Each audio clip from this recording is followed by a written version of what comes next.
Amazon and Sony want a creative reset for the God of War TV series, which could lead to Henry Cavill casting Kratos himself. The past few years have been very difficult for Henry Cavill. Hello viewers. Welcome to Stats In.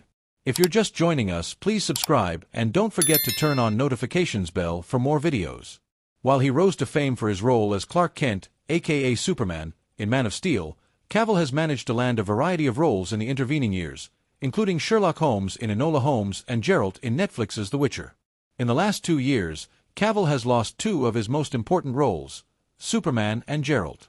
The actor plans to follow up these roles by appearing in the upcoming Warhammer 40K and Voltron series.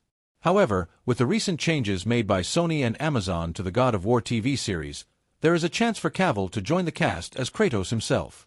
Based on Sony and Santa Monica Studios' God of War series, the live-action adaptation was first unveiled globally in 2022, with Rafe Judkins taking over as showrunner and executive producer.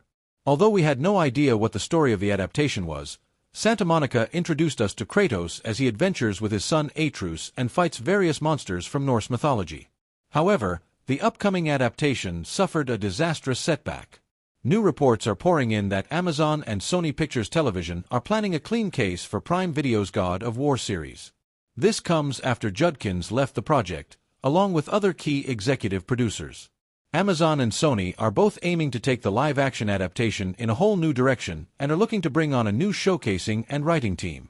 Although the cast of the show is still unclear, this is a great opportunity for Henry Cavill to step in and take up the mantle of Kratos.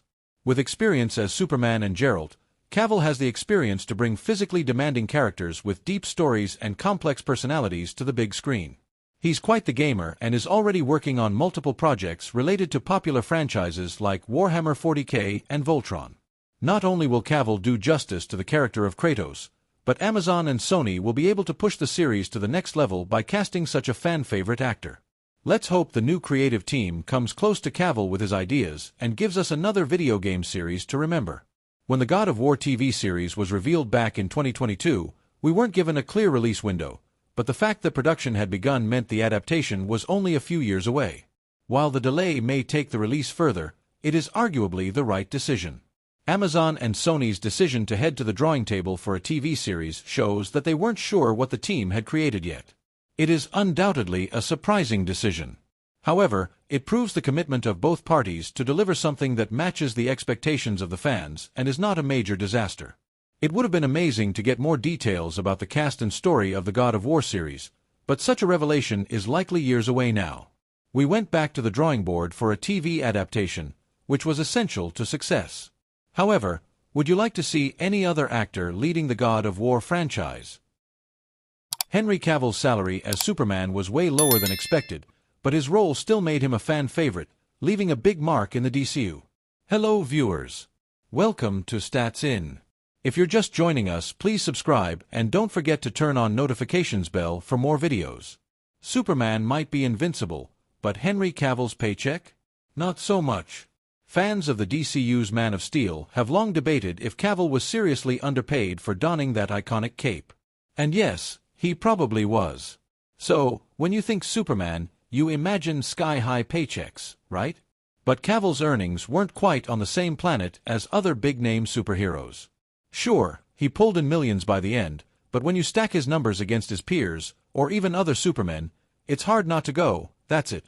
Let's dive into the receipts and break down just how much Cavill made flying around in tights and why it pales in comparison to others. Henry Cavill first suited up as Superman in Man of Steel, 2013. When he landed the role, he wasn't the big star he is today. In fact, he was a relative unknown to many moviegoers.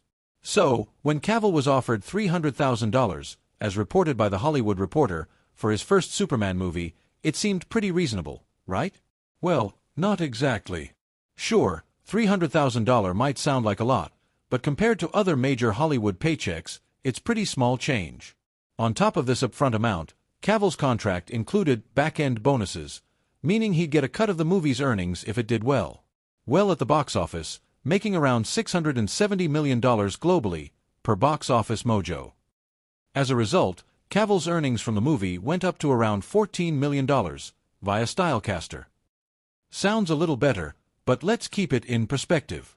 Fast forward a few years, and Cavill reprised his role in Batman v Superman, Dawn of Justice, 2016, and Zack Snyder's Justice League, 2021. While the exact pay figures for these films are unclear, reports suggest that the 41-year-old made around $20 million for Joss Whedon's Justice League, 2017. And then there was Cavill's cameo in Black Adam, 2022. He appeared for a few minutes as Superman, but guess what his paycheck was? Just $250,000 per THR. That's not even a fraction of what A-list actors usually get for major cameos in superhero films. Now, let's talk about the paychecks of other actors who have played Superman over the years. When you compare Henry Cavill's salary to those who came before him, it becomes clear that he didn't exactly get paid like a leading superhero. Take Christopher Reeve, for example. He played Superman in the 1970s and 1980s and earned more than Cavill for his first film. Reeve's $250,000 paycheck, via Screen Rant, for Superman, 1978, is equivalent to about $1.2 million today. By the time he appeared in Superman 2, 1980, and Superman 3, 1983, his salary had jumped to $500,000 and $1 million, respectively. If you adjust for inflation, those numbers are even higher. So, while Reeve wasn't a big name when he first started as Superman, he still earned a lot more, relatively speaking, than Cavill did. Cavill ended up making $14 million for Man of Steel, thanks to its box office success. But that big payday only came after performance bonuses, which weren't a sure thing during filming. Reeve made $2.75 million for 4 Superman films, around $9.4 million today with inflation. Cavill earned more, mainly from Man of Steel's box office success and cameos in other movies. Cavill reportedly made $20 million for Justice League, a solid figure, but far less than stars like Robert Downey Jr., who earned more than $100 million in Marvel for his role of Iron Man, via Marca. His Black Adam cameo, however, brought in just $250,000, a small amount for a major superhero appearance. Then there's Tyler Hoechlin, who played Superman on the TV series Superman and Lois. Hoechlin reportedly made between $100,000 and $200,000 per episode, per Fiction Horizon. With multiple episodes each season, this adds up to a pretty big paycheck for the TV version of Superman. For a full season, Hoechlin can make well over $1 million. While TV salaries and film salaries work differently, it's still interesting to note that Hoechlin, who plays the same character, is earning more for a television show than the British star did for a major movie appearance. In general, superhero movie salaries for lead actors can vary a lot depending on the film and the actor's star power. But Cavill's paychecks for the Man of Steel films, especially in comparison to the pay of other actors who've played Superman, seem shockingly low. Despite some underwhelming paychecks for his superhero role, Henry Cavill's overall net worth is nothing to scoff at. Cavill has built a successful career, especially in recent years. Let's start with The Witcher. Cavill played Geralt of Rivia in the hit Netflix series. According to Cosmopolitan, he earned $400,000 per episode in Season 1.